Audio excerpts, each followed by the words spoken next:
আসলে মানুষের ভাস্কর্য এবং কিভাবে টেক্সটাইল আসলে কাপড় সুতো থেকে তৈরি হয় ঠিক সেরকম কিছু। এগুলো আসলে মূলত গাছের চামড়ার পোশাক। আসলে দ্বিতীয় তলাতেও যেগুলো দেখতে পাচ্ছি মূলত বিভিন্ন ধরনের ড্রেস। এগুলো মূলত গোল্ড। এগুলো মূলত আজ থেকে 100 বছর আগে ব্যবহৃত, যা এই মিউজিয়ামের ভেতরে রাখা হয়েছে স্মরণীয় হিসেবে। বিভিন্ন ধরনের পোশাকের সমাহার এখানে। মেয়েদের সালোয়ার। হ্যালো গাইস, আসসালামু আলাইকুম। আশা করি সবাই ভালো আছেন। আলহামদুলিল্লাহ আমি ভালো আছি। আহ এই মুহূর্তে আমি আছি মালয়েশিয়ার ন্যাশনাল টেক্সটাইল মিউজিয়ামের সামনে, এবং আমি ভেতরে ঢোকার চেষ্টা করবো, দেন আপনাদের দেখানোর চেষ্টা করবো যে আসলে টেক্সটাইল মিউজিয়ামের ভেতরে আসলে কি কি রাখা আছে সবকিছু আজকের এই ভিডিওতে আমি আপনাদের মাঝে শেয়ার করার চেষ্টা করবো। তো ভিডিওটি শেষ পর্যন্ত কন্টিনিউ করুন, আশা করি ভালো লাগবে। তো আর বেশি কথা বাড়াতে চলে, তাহলে ভেতরে প্রবেশ করা যায়। Let's go. তো এটা হচ্ছে মিউজিয়াম টেক্সটাইলের মেইন ভবন। বিশাল বড় এই ভবন। এটার ভেতরেই মূলত টেক্সটাইল মিউজিয়াম হিসেবেই জায়গাটা। আর এটা হচ্ছে মেইন গেট। এই গেট দিয়ে আমাকে ভেতরে প্রবেশ করতে হবে। ভেতরে প্রবেশ করি, দেখা যাক ভেতরে আসলে কি কি আছে। প্রবেশ করলাম এবং শুরুতে যেটা দেখতে পাচ্ছি এটা হচ্ছে মূলত টিকিট কাউন্টার। এখান থেকে আমাকে টিকিট সংগ্রহ করতে হবে। টিকিটের দাম অনলি 5 রিঙ্গিত। তো একটু অপেক্ষা করতে হবে টিকিটের জন্য, যতক্ষণ হাতে না পাই। টিকিট হাতে পাইলে তারপরে প্রবেশ করতে হবে। তো যাই হোক, অবশেষে টিকিটটি হাতে পাইলাম। এবং এটা হচ্ছে আরও একটি গেট। এই গেট দিয়ে ভেতরে প্রবেশ করতে হবে, এবং টিকিটটা আসলে ইউজ হয়েছে কিনা এই জন্য মার্ক করে দেওয়া হচ্ছে। তো যাই হোক, ভেতরে প্রবেশ করলাম এবং দেখতে পাচ্ছি দুপাশ দিয়ে অনেক দরজা, এবং মূলত সামনে এই গেট দিয়ে আমি ভেতরে প্রবেশ করলাম। এবং ভেতরে শুরুতেই যা দেখতে পাচ্ছি অনেক ধরনের মানুষের আকৃতি, পোশাক পরিধান করা অবস্থায় তারা দেখতে পাচ্ছি বিভিন্ন ধরনের পোশাক। এটা মূলত টেক্সটাইল মিউজিয়াম নামে এটা তৈরি করেছে, যার কারণে এখানে সব পরনের কাপড় এবং বিভিন্ন ধরনের, এবং এদিকটা যে দেখতে পাচ্ছি আসলে মানুষের ভাস্কর্য, এবং এখানে ই করা আছে। মূলত এটা এই পোশাকের জাদুঘর হিসেবে এটাকে বলা হয়, কারণ এখানে বিভিন্ন ধরনের এবং রয়েছে। এখানে মূলত টেক্সটাইল সাবাহ সাবাহ মানুষ ঠিক এই ধরনের পোশাক তারা ব্যবহার করে থাকে, ঠিক সেরকম আর কি এখানে তুলে ধরা হয়েছে। আসলে মালয়েশিয়ার কালচার আসলে তারা যেরকম পোশাক ব্যবহার করে থাকে ঠিক সেরকম এখানে তুলে ধরা হয়েছে। এবং এই দিকটাতে ভেতরে গেলে আসলে কি দেখতে পাই দেখি। দিকটাতেও দেখতে পাচ্ছি চাদর। মূলত আসলে পোশাকগুলো এগুলো অনেক আগের হবে, সেই ব্রিটিশের তৎকালীন সময়ে যখন তারা এরকম পোশাক ব্যবহার করতো। এদিকে দেখতে পাচ্ছি আসলে পৌর, এবং আসলে বিভিন্ন পশমি কাপড়ের মতো আর কি। এগুলো মূলত বাংলাদেশের আমাদের শাড়ি ঠিক সেরকম মনে হচ্ছে, এখানে শাড়ির মতো দেখতে। ঠিক এদিকটাতে তারা সেই শাড়ি পরিধান করা অবস্থায় এখানে মানুষের ভাস্কর্য রাখা আছে। এটা আবার কি পোশাক এত বড়! আসলে এগুলো আমরা কখনো দেখি নাই, সেই ব্রিটিশের সময় যারা এগুলো ব্যবহার করছে। এদিকটাতে রয়েছে আসলে কাপড় আসলে কিভাবে তৈরি করা হয়, এবং কাপড়ের উপর কিভাবে ডিজাইন করা হয় ঠিক সেরকম কিছু এখানে তুলে ধরা হয়েছে। এবং বিভিন্ন ধরনের কালার এবং রং, আসলে যেভাবে কাপড়ে কালার করা হয় ঠিক সেরকম কিছু এখানে তুলে ধরা হয়েছে। এবং দেখতে পাচ্ছি অনেক ধরনের কাপড়, এবং এখানে দেখতে পাচ্ছি মানুষের ভাস্কর্য। আসলে মূলত ডু নট টাচ, টাচ করা যাবে না। দেখতে পাচ্ছি এনারা আসলে কাপড় যেভাবে কালারের পর মানে ওয়াশ করে যেরকম গরম কড়াইয়ের ভিতরে এরকম তো কোনো কিছু একটা মনে হচ্ছে, যদিও বা আমি এগুলো কিছু বুঝতে পারছি না।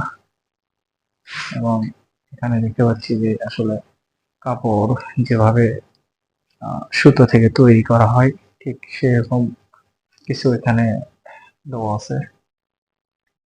এগুলো আসলে মূলত গাছের চামড়ার পোশাক।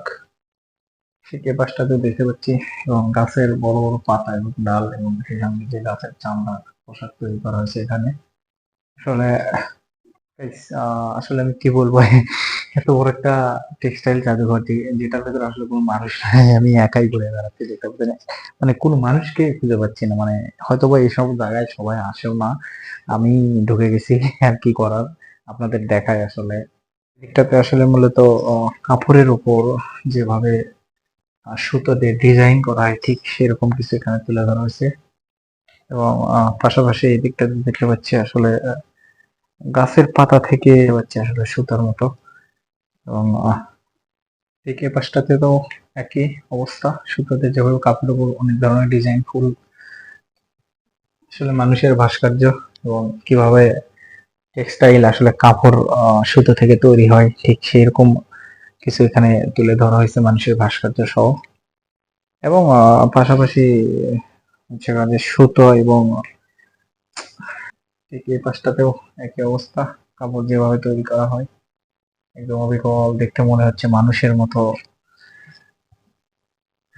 এখানে এখানে আসলে বোঝানো হচ্ছে যে আসলে জুতার উপরে যেভাবে আসলে ডিজাইন করা হয় ঠিক সেরকম এখানে আহ সবকিছু রাখা আছে এবং পাশাপাশি মেশিন, সেলাইয়ের মেশিন এখানে রাখা আছে।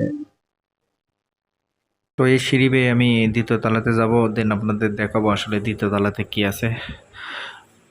তো এখানে লেখা দেখতে পাচ্ছি মিউজিয়াম টেক্সটাইল নিগারা কুয়ালালামপুর।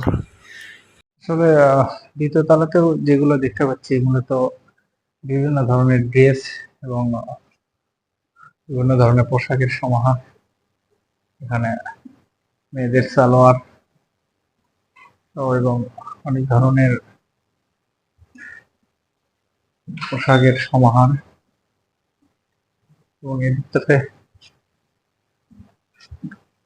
এটা হচ্ছে লুঙ্গি, চাদর এবং এগুলো মূলত আহ প্রায় 100 বছর আগের পোশাক। মানুষ ওই সময় যেরকম ব্যবহার করতে ঠিক সেরকম কিছু তুলে ধরা হয়েছে এখানে। মূলত টেক্সটাইল মিউজিয়াম যেহেতু এখানে আহ কাপড় ছাড়া অন্য তেমন কিছু চোখে পড়ছে না, কারণ এটা মূলত টেক্সটাইল মিউজিয়াম, যার কারণে এখানে কাপড় এবং মানুষের ব্যবহৃত যারা মূলত আহ আজ থেকে 100 বছর আগে যারা ব্যবহার করছে, বাংলাদেশের যেহেতু বিভিন্ন ডিস্ট্রিক্ট আছে, বিভিন্ন ডিস্ট্রিক্টে মানে যারা আসলে কেমন কি পোশাক ব্যবহার করতে ওই সময় ঠিক সেরকম কিছু আহ একটি জাদুঘর হিসেবে এখানে তৈরি করা হয়েছে, যার ভেতরে রাখা আছে এই ধরনের বিভিন্ন ধরনের পোশাক। এটা আসলে কি পোশাক আমার জানা নাই এবং পাশাপাশি এদিকটাতে দেখতে পাচ্ছি টাই, যেটা মূলত এবং এই পাশটাতে দেখতে পাচ্ছি বিভিন্ন ধরনের মানুষের ভাস্কর্য এবং পোশাক পরিধান অবস্থায় তাদেরকে দাঁড় করে রাখা হয়েছে। এবং এই পাশটাতে মূলত দেখতে পাচ্ছি অনেক ধরনের স্বর্ণ। এগুলো স্বর্ণ মূলত আজ থেকে 100 বছর আগে ব্যবহৃত হয়েছে, যা এই মিউজিয়ামের ভেতরে স্মরণীয়ভাবে রাখা হয়েছে। এগুলো মূলত এদেশের বিভিন্ন রাজারা ব্যবহার করত, ঠিক সেই ধরনের জিনিস এখানে সংগ্রহ করে এই মিউজিয়ামের ভেতরে রাখা হয়েছে। তবে এর ভেতরে যা দেখতে পাচ্ছি সব হচ্ছে গোল্ডের।